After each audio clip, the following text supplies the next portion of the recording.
दिशा सालियन प्रकरणातली आहे। दिशा Salian हत्येमागे सेलिब्रिटींचं drugs racket आहे। शिवसेना प्रवक्ते संजय निरुपम यांनी हा गौप्यस्फोट केलाय। आदित्य ठाकरेंनी सुप्रीम कोर्टात खोटी माहिती दिली असंही ते म्हणालेत। सतीश सालियन यांच्या तक्रारीनंतर लवकरच एफआयआर नोंदवली जाणार आहे। शिवसेना प्रवक्ते संजय निरुपम यांनी हे महत्त्वाचं वक्तव्य केलंय। दिशा सालियन प्रकरणावर उद्धव ठाकरेंनी अधिकच बोलणं टाळलंय।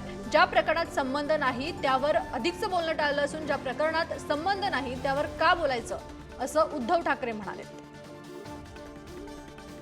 मृत्यूचे मागे काय काय झाला होता याचा तपास करण्याचा आणि मालवणी पोलीसची जबाबदारी होती की याच्यावर एक विस्तृत चौकशी त्यांच्याकडून झाला पाहिजे होता, पण त्यांनी केलं नाही। लवकरात लवकर चौकशी सुरू झाल्यानंतर एफआयआर रजिस्टर झाल्यानंतर आदित्य ठाकरेची अटक पण होऊ शकतो आणि आता असा सिद्ध होईल त्या मुलीच्या हत्यामध्ये यांचा सहभाग होता।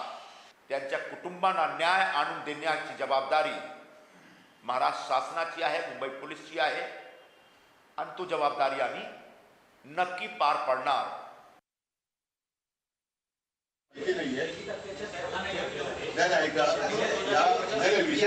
विषय कसाही असला तरी ज्या विषयाशी माझा संबंध नाही आणि ज्याच्या माझ्याकडे काही माहिती नाही त्या विषयात मी बोलत नाही। तुम्ही सौगाते मोडीवरती बोला, सौगाते सत्तेवरती बोला।